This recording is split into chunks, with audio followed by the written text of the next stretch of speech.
આ સંસારમાં બધા જ લોકો તમને તરછોડી શકે, એક જન્મ દેનારી માં તમને ન તરછોડી શકે. જેણે જન્મ આપ્યો છે એ તમને ક્યારેય છોડી ન શકે. દીકરાઓ ગમે તેવા થાય, પણ માએ કોઈ દીકરાનું ખરાબ થાય એવો એક પણ વિચાર પણ ક્યારે જિંદગીમાં ન કર્યો હોય.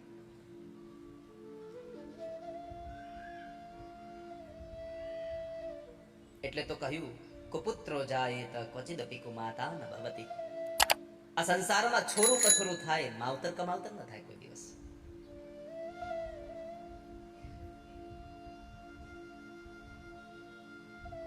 બાપ ક્યારેક મારી લે, બાપ ક્યારેક મોઢું એનાથી ફેરવી લે, પરંતુ આ સંસારમાં માં ક્યારેય મોઢું ન ફેરવી શકે. કદાચ બાપ દીકરાની વચ્ચે અણબનાવ બની ગયો હોય અને બાપ દીકરો બોલતા ન હોય અને સમય સંજોગને અનુસાર બાપ દીકરો બે નોખા થઈ જાય, તો એમાં બાપ દીકરાને મળવા ન જાય. હવે પતિ પત્ની અલગ રહેતા હોય, દીકરો ને વહુ અલગ રહેતા હોય, એટલે અહીંયા સૌથી વધારે જો કોઈ પીડાતું હોય તો એ માં પીડાતી હોય. ન દીકરા પાસે જઈ શકે, પોતાના પતિની પાસે રહીને પણ પોતાને સુખ ન મળે. સૌથી વધારે દુઃખી માં થતી હોય ત્યારે. આ સંસારમાં જ્યારે બાપ અને દીકરો જ્યારે ઝઘડે છે ને ત્યારે સૌથી વધારે દુઃખી માં થાય છે, અને જ્યારે સાસુ અને વહુ જ્યારે ઝઘડો કરે છે ત્યારે સૌથી વધારે દીકરો મૂંઝાય છે. આમાં ન માને કઈ કહી શકે, ન પત્નીને કઈ કહી શકે, વચ્ચે એની હોડી વચ્ચે હોપારી હોય, કોને કહેવાનું? એટલે અહીંયા આગળ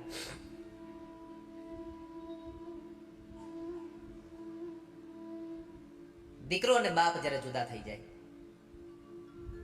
ત્યારે માની ઈચ્છા કેટલી હોય, ઘરમાં રહીને પણ મન તો દીકરા પાસે જ હોય. એટલે પછી શું કરે માં? દીકરાને મળવાની બહુ ઈચ્છા થાય ત્યારે પતિ જ્યારે ઘરમાં ન હોય, બારગામ ગયો હોય, એવા સમયે માં દીકરાને મળી લે છે. તમે જોજો ક્યારેક જ્યારે યુવાન દીકરી મા બાપની ઈચ્છાથી વિરુદ્ધ જ્યારે લગ્ન બીજા કોઈની હારે કરી લે ત્યારે બાપ કદાચ ગમે તેટલો કઠણ થઈને પડ્યો રે, પણ માં છાને છુપે દીકરી હારે વાત કરી લેતી હોય.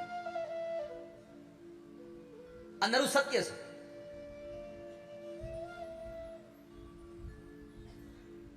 કેમ કે માં સૌથી વધારે એ સંતાનની ભેગી રહી હોય છે. આપણે કહેતા હોય છે અરે જ્યારથી જન્મ થયો ત્યારથી બધા હરખા જ રહેતા હોય, બાપ એની ભેગો. ના, આ સંસારના બધા જ લોકો કરતા વધારે જો કોઈ લોકો સંતાન સાથે રહેતું હોય તો એ માં છે. કેમ કે આ સંસારમાં જન્મ થાય બાળકનો એની પેલા 9 મહિનાથી માં એ બાળકની હારે જોડાઈ ગઈ હોય છે. ચાહે દીકરો હોય કે દીકરી હોય, માં એની સાથે જોડાઈ ગઈ હોય છે.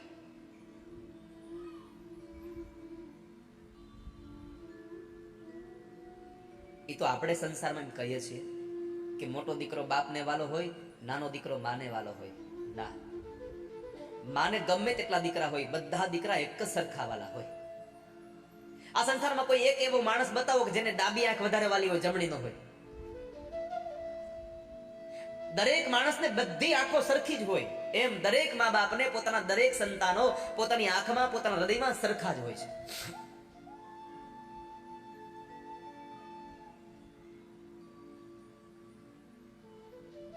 ચાર દીકરાઓ હોય તો ચારે ચાર દીકરાઓ માટે માનો પ્રેમ અવિરત જ હોય. કવિ બોટાદકરને એક માણસે પ્રશ્ન કર્યો કે તમે આ પ્રેમની વાત કરો છો કે માં પ્રેમ કરે, માં પ્રેમ કરે, તો માનો પ્રેમ કેવો કેવો, કોના જેવો માનો પ્રેમ ગણવો?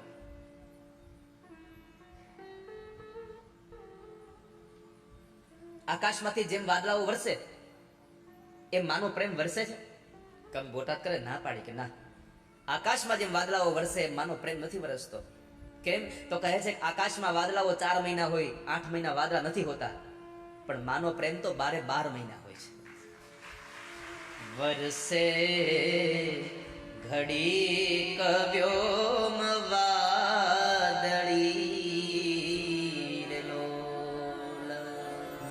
સંસારમાં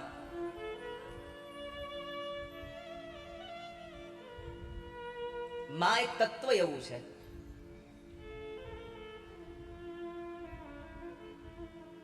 કે એની તોળે દુનિયામાં કોઈ આવે નહીં.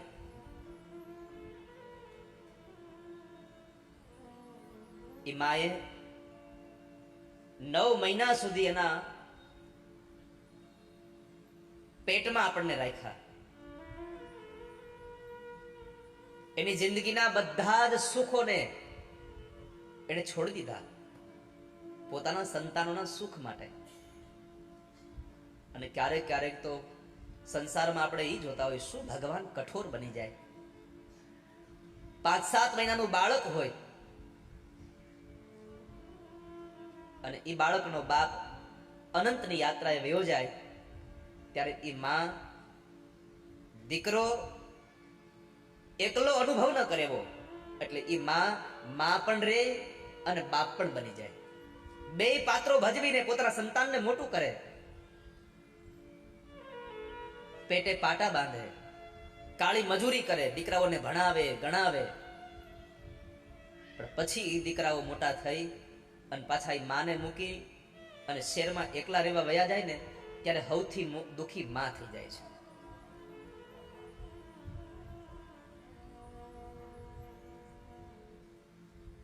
આ સંસારમાં સુખી થવું હોય, આ સંસારમાં તમારે ખુશ રહેવું હોય, તો જિંદગીમાં ક્યારેય મા બાપની આંખમાં આંસુ ન આવે એવું જીવન જીવવાના પ્રયત્નો કરજો બસ.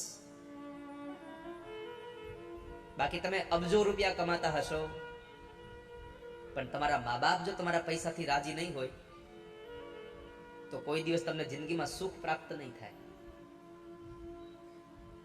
લાખો કમાતા હો ભલે, મા બાપ જેથી નો ઠર્યા, એ લાખ નહીં બધી રાખ છે. આ માનવું કોઈ દી ભૂલશો નહીં તમે. આ તો બધી રાખ થઈ જવાની છે.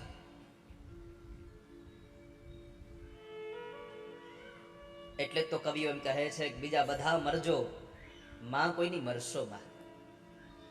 ક્યારેય માં ન મરે કોઈની. કવિને પ્રશ્ન કર્યો કે વરસાદની જેમ વરસે નહીં માં, તો માનો પ્રેમ કેવો, ગંગા જેવો કેવો? કવિએ ના પાડી કે ના, ગંગા જેવો પ્રેમ ન કહેવાય. અરે પણ ગંગાનું જળ તો અવિરત વહે છે. તો કવિએ કહ્યું કે ગંગાનું જળ અવિરત વહે છે એ વાત સાચી છે, પણ ગંગાના પ્રવાહમાં ક્યારેક વધઘટ થાય છે. ગંગા નીર તો વધે ઘટે, ગંગામાં પૂર આવે, ક્યારેક વરસાદ વરસે તો ગંગાનું પાણી વધી જાય અને ક્યારેક ગંગાનું પાણી ઘટી પણ જાય. પરંતુ સરખો આ પ્રેમનો પ્રવાહ જો જનની જોડ સખી નહીં જડે.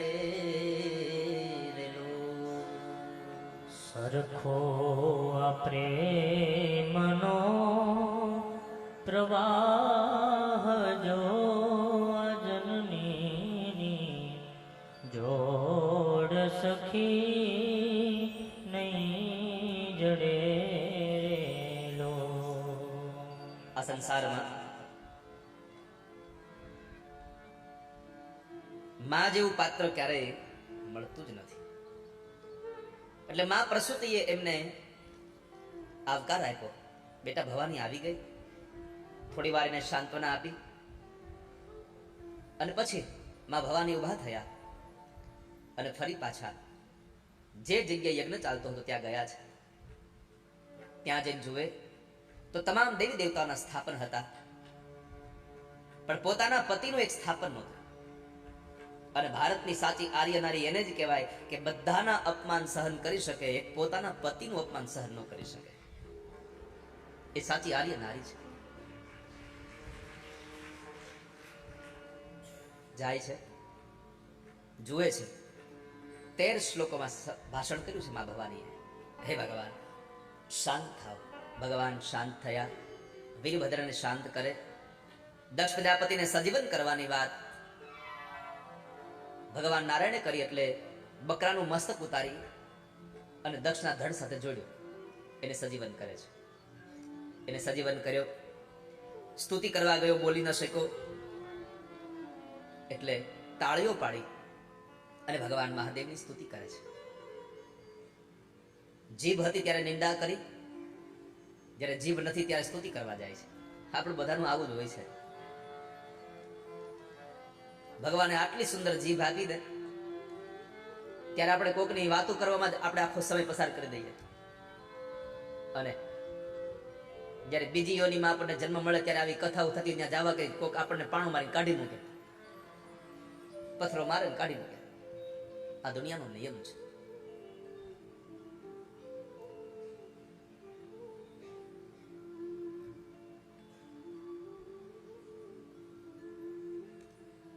આ કથામાંથી ઉપદેશ મળે છે.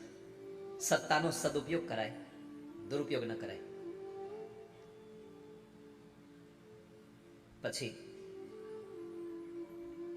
સુખદેવજી મહારાજ રાજા પરીક્ષિતને ધ્રુવ ચરિત્રની કથા બતાવે છે. અર્થ પ્રકરણની કથા છે. અને એ ધ્રુવ ચરિત્રમાં મનુ મહારાજના દીકરા ઉત્તાનપાદ, એમને બે રાણીઓ સુરુચિ અને સુનીતિ. આ બે પત્નીઓમાં સુરુચિનો દીકરો ઉત્તમ અને સુનીતિનો દીકરો ધ્રુવ.